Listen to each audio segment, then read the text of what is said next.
2 Kings chapter 16. Ahaz, son of Jotham, began to rule over Judah in the 17th year of King Pekah's reign in Israel. Ahaz was 20 years old when he became king, and he reigned in Jerusalem 16 years. He did not do what was pleasing in the sight of the Lord his God, as his ancestor David had done.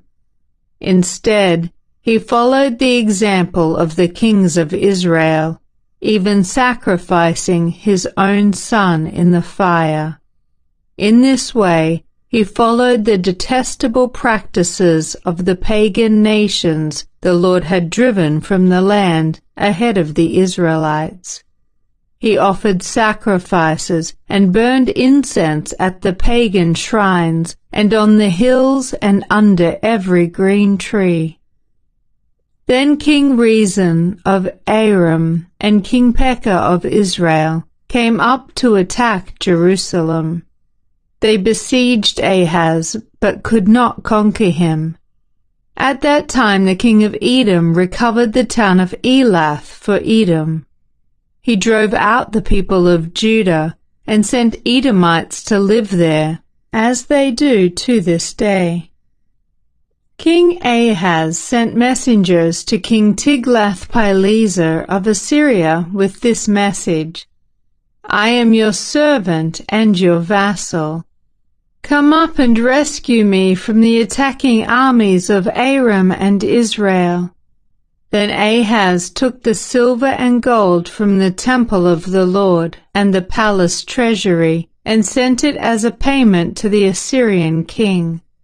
So the king of Assyria attacked the Aramean capital of Damascus and led its population away as captives, resettling them in Kir. He also killed King Rezin. King Ahaz then went to Damascus to meet with King Tiglath-Pileser of Assyria. While he was there, he took special note of the altar. Then he sent a model of the altar to Uriah the priest, along with its design in full detail. Uriah followed the king's instructions and built an altar just like it, and it was ready before the king returned from Damascus. When the king returned, he inspected the altar and made offerings on it. He presented a burnt offering and a grain offering. He poured out a liquid offering, and he sprinkled the blood of peace offerings on the altar. Then King Ahaz removed the old bronze altar from its place in front of the Lord's temple, between the entrance and the new altar, and placed it on the north side of the new altar. He told Uriah the priest, "Use the new altar for the morning sacrifices of burnt offering, the evening grain offering, the king's burnt offering and grain offering, and the burnt offerings of all the people, as well as their grain offerings and liquid offerings. Sprinkle the blood from all the burnt offerings and sacrifices on the new altar. The bronze altar will be for my personal use only." Uriah the priest did just as King Ahaz commanded him. Then the king removed the side panels and basins from the portable water carts.